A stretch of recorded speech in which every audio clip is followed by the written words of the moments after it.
Hello hello et bienvenue dans cette nouvelle vidéo. Alors je vous retrouve, on est mi-septembre, l'été touche à sa fin. Alors peut-on considérer qu'il y a eu un été? Je sais pas, la question reste ouverte.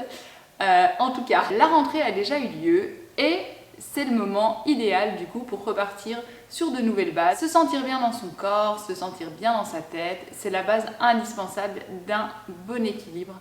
Pour ceux qui ne me connaissent pas, je suis Cécile, je suis naturopathe depuis 2015 et aujourd'hui je vous accompagne dans votre quête de bien-être et dans votre volonté de retrouver un rapport sain avec votre alimentation.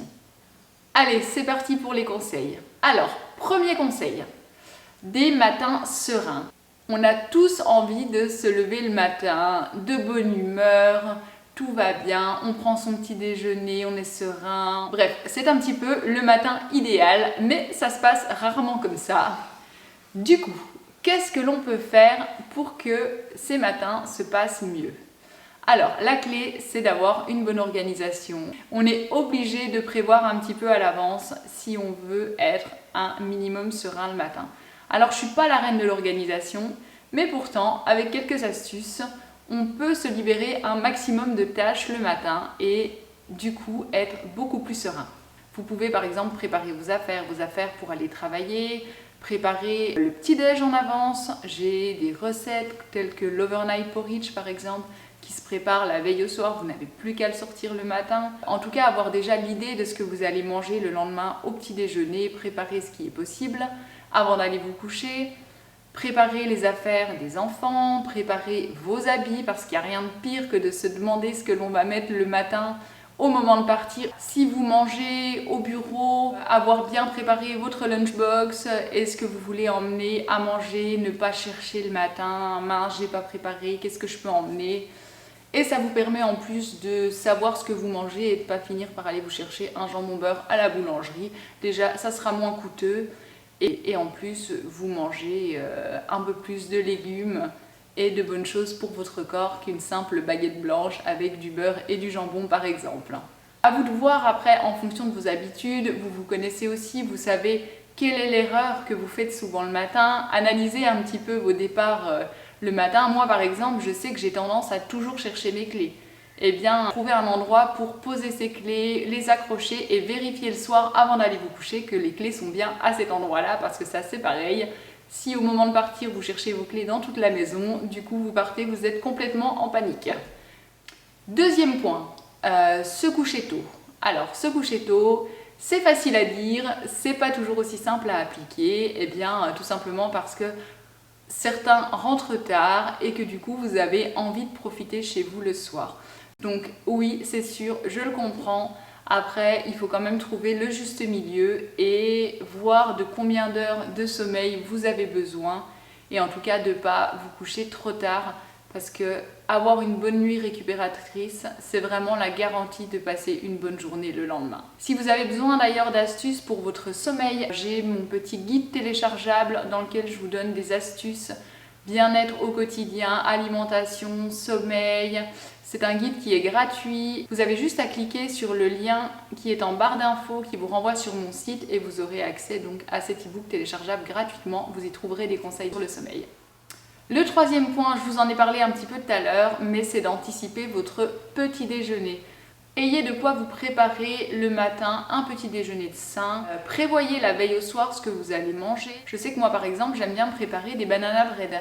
Alors un banana bread, c'est le petit déjeuner pratique typique que je prépare un jour et du coup j'en ai pour 3-4 jours. Vous pouvez même congeler des tranches et du coup vous les sortez la veille au soir ou alors vous les passez un petit coup au grille-pain pour les réchauffer le matin. Bref, le banana bread, c'est vrai que c'est quelque chose de pratique. Après, vous avez tout ce qui est overnight porridge. Vous préparez la veille au soir des flocons d'avoine avec du lait végétal. Vous laissez reposer au frigo et en fait, le lendemain, le porridge a gonflé. Ça évite la cuisson du porridge et du coup, c'est tout prêt. Vous avez juste à rajouter quelques fruits. Pour ma part, une petite cuillère de beurre de cacahuète. Et voilà, vous avez un petit déjeuner qui est tout prêt. Mon deuxième conseil va bien évidemment toucher à l'alimentation. La rentrée, c'est donc le moment idéal pour reprendre de bonnes habitudes alimentaires, chercher à se faire du bien, à nourrir son corps avec de bonnes choses. On va donc suivre les principes d'une alimentation saine. Alors, je vais vous en donner quelques-uns. Première chose, consommer des aliments bruts, des aliments non transformés au maximum. Ça sera des fruits, des légumes, des céréales complètes, des oléagineux. Donc les oléagineux, c'est tout ce qui est amandes, noix de cajou, noisettes. Et après, des sources de protéines en fonction de vos choix alimentaires, mais ça peut être des œufs, du poisson, de la viande, des légumineuses. Donc les légumineuses, c'est tout ce qui est lentilles, pois chiches, haricots rouges par exemple, les pois cassés, le tofu évidemment. Enfin voilà, on essaie de consommer de base des aliments bruts et entiers, on évite les aliments transformés. Vraiment, on essaie de maximiser sa part d'aliments bruts dans son alimentation. Deuxième conseil, mange des aliments qui poussent le plus près possible de là où tu vis. Dis-toi que les aliments qui poussent dans ton environnement sont ceux qui te seront le mieux adaptés. Nous sommes adaptés à consommer ce qui pousse autour de nous. C'est pas la peine de vous ruiner et je sais que quand on s'intéresse à l'alimentation saine, on peut vite tomber dans ce travers. Alors autant il y a certains aliments malgré tout que je consomme et qui viennent pas du tout d'ici, mais c'est vrai qu'au fil des années, j'ai beaucoup limité ça. On a tout ce qu'il faut à côté de chez nous. Troisième conseil, mange des aliments complets. Alors, les aliments sont très souvent ce qu'on appelle des aliments raffinés, c'est-à-dire qu'on leur a enlevé leur enveloppe. C'est ce qui va transformer par exemple une farine complète en farine blanche. La baguette que vous allez acheter blanche chez le boulanger, elle est faite avec des céréales raffinées. Alors, il faut éviter les céréales raffinées. Pourquoi ? Parce que tous les aliments, une fois qu'ils ont été raffinés, ont un index glycémique qui augmente fortement. Et l'index glycémique, qu'est-ce que c'est ? C'est ce qui va faire augmenter les variations et les pics glycémiques dans votre corps. Et donc, les variations au niveau de l'insuline. Du coup, on privilégie des aliments complets. On évite le sucre blanc, on évite les farines blanches, on évite les pâtes blanches. Exception pour le riz basmati, par exemple, le riz basmati blanc a malgré tout un index glycémique plutôt bas. Quatrième point, privilégie la qualité. Alors quand je parle de qualité, ça va être par exemple de privilégier les aliments biologiques qui n'ont pas été soumis à des traitements pesticides, pas d'antibiotiques pour les produits animaux par exemple. Tu peux par exemple aller te fournir en fruits et légumes vers un maraîcher qui habite par exemple pas très loin de chez toi. Ensuite, augmente ta part d'oméga 3. Bon, je reprends cette vidéo parce qu'on a été coupé, j'avais plus de batterie. Du coup, j'en étais aux oméga 3. Alors, les oméga 3, ce sont des acides gras qui ont des vertus anti-inflammatoires et qui sont du coup très importants pour votre corps. On a tendance à consommer plutôt des oméga 6. Les oméga 6, on les retrouve d'ailleurs très souvent dans l'alimentation transformée. On a besoin d'avoir un équilibre entre oméga 6 et oméga 3. Et les oméga 3, on en manque bien souvent alors qu'on en a besoin justement pour contrer l'effet inflammatoire des oméga 6 dans notre corps. Du coup, les oméga 3, vous les trouverez dans tout ce qui sera par exemple huile de lin, les noix, les oléagineux en général en contiennent. Vous avez l'huile de cameline, vous avez l'huile de chanvre, vous avez l'huile de... qu'est-ce qu'on a encore ? L'huile de colza est plutôt équilibrée. Après, vous allez également en trouver dans les poissons gras tels que le saumon. Et enfin, le sixième point, donc, ça va être d'augmenter votre part de végétal.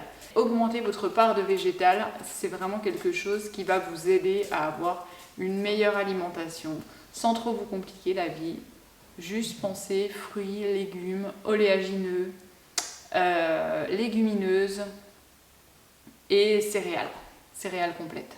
Ensuite, on va parler un petit peu organisation. Organisation et gain de temps pour manger. Alors, je vais vous faire une vidéo, ça va être, je pense, la prochaine vidéo où on va vraiment parler organisation pour mieux manger. Mais voilà, quelques petits conseils que je peux vous donner là quand même comme ça aujourd'hui. Ça va être de préparer un menu et une liste de courses à l'avance. Alors, pas besoin de vous compliquer la vie avec des choses compliquées. Vraiment, ayez une base de recettes que vous pouvez réutiliser souvent. c'est pas grave si vous refaites souvent les mêmes recettes. Le tout, c'est que ça soit des recettes simples, des recettes équilibrées et des recettes qui vous plaisent. Ayez une base et voilà, vous renouvelez régulièrement votre liste, vous essayez de varier un petit peu ou pas, vous faites comme vous voulez. C'est un moyen du coup de faire vos courses en fonction. Vraiment, moi je sais que c'est quelque chose qui me prend, allez, ça me prend 15 minutes au moment où je le fais parce que maintenant j'ai une liste et ça roule. J'ai ma liste de courses, j'ai ma liste de recettes et toute la semaine c'est une charge mentale en moins. Mes courses me prennent très peu de temps du coup parce que je suis ma liste. J'ai un budget beaucoup plus restreint. Ça évite d'acheter tout et n'importe quoi, de me retrouver avec des trucs qui traînent dans mon frigo au final que j'ai pas utilisé. C'est vraiment un truc à faire, ça change la vie. N'hésitez pas d'ailleurs à aller fouiller sur mon blog, j'ai pas mal de recettes que vous pouvez utiliser pour préparer vos menus. Donc voilà en ce qui concerne l'alimentation. Maintenant on va parler hygiène de vie. Alors, ce que je peux vous conseiller, la rentrée c'est le moment de reprise des activités, notamment dans les clubs. Et du coup, je vous encourage à aller regarder ce qui se fait autour de chez vous parce que parfois on découvre des activités auxquelles on n'aurait pas pensé et du coup ça va vous donner de l'inspiration, peut-être vous donner des idées. C'est un moment rien qu'à vous, où vous allez faire des rencontres, où vous allez partager avec d'autres personnes et où vous allez vous dépenser, découvrir une nouvelle activité. Si vous préférez les sports individuels, ça peut peut-être être le moment de débuter un programme en ligne sportif, de reprendre la course à pied, de faire du vélo ou d'aller à la piscine. Libre à vous de trouver une activité qui vous plaît. Mais voilà, la rentrée, c'est le bon moment pour reprendre une activité sportive. Et dites-vous que le sport, c'est vraiment ultra important pour votre bien-être physique, mais également pour votre bien-être psychique. Le sport, c'est prouvé, aide à réduire le stress et a énormément de bienfaits au niveau physique et notamment d'un point de vue cardiovasculaire. Deuxième chose, essayez de marcher plus. Essayez de faire plus de pas dans votre journée, essayez d'intégrer soit des balades quotidiennes, je ne sais pas, vous pouvez aller manger le midi dans un parc par exemple à proximité plutôt que de manger au bureau. Vous pouvez descendre un petit peu plus tôt, vous garer un petit peu plus loin pour marcher un petit peu plus longtemps pour aller au travail. Aller promener le chien un petit peu plus loin, je sais pas, après à vous de voir en fonction de vos habitudes, mais vraiment essayez de marcher un peu plus. La marche, c'est vraiment un petit peu votre activité quotidienne. Vous avez l'activité sportive qui va vraiment vous faire un petit peu plus puiser dans vos ressources cardiovasculaires notamment. Et la marche, c'est vraiment ce qui va entretenir, c'est l'activité physique du quotidien. Troisième chose, essayez de travailler la gestion du stress.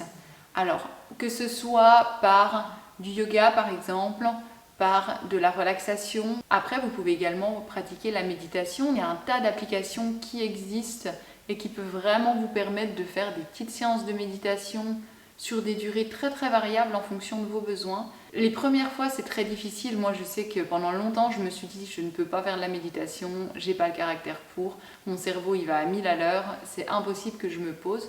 Et j'ai persévéré et au final maintenant ça me fait énormément bien. Je sais que quand je sens que je suis vraiment dans un état de tension interne trop importante, je sors, je dégaine mon téléphone et je vais chercher soit une vidéo YouTube, soit là en ce moment je suis en train de tester un petit peu des applications. Je pense que je vous ferai sûrement un petit retour là-dessus. Pour le dernier point, je vais vous parler de tout ce qui est complément alimentaire qui peut vous aider pour la rentrée. Si vous avez un tempérament plutôt anxieux, si vous êtes une personne plutôt stressée, il y a quelque chose dont on manque très souvent, c'est le magnésium. Le magnésium possède un rôle incontournable dans le bon fonctionnement du système nerveux. Au niveau des muscles, il a aussi des capacités mieux relaxantes. Privilégiez une forme qui associe la taurine et la vitamine B6 pour aider à sa fixation. Alors, deuxième complément, le camu camu, il vient d'Amazonie. C'est très très riche en vitamine C, c'est très antioxydant. C'est également ce qu'on appelle une plante adaptogène. Donc une plante adaptogène, ça veut dire que en gros, elle va vous aider à répondre aux situations que vous pourrez rencontrer.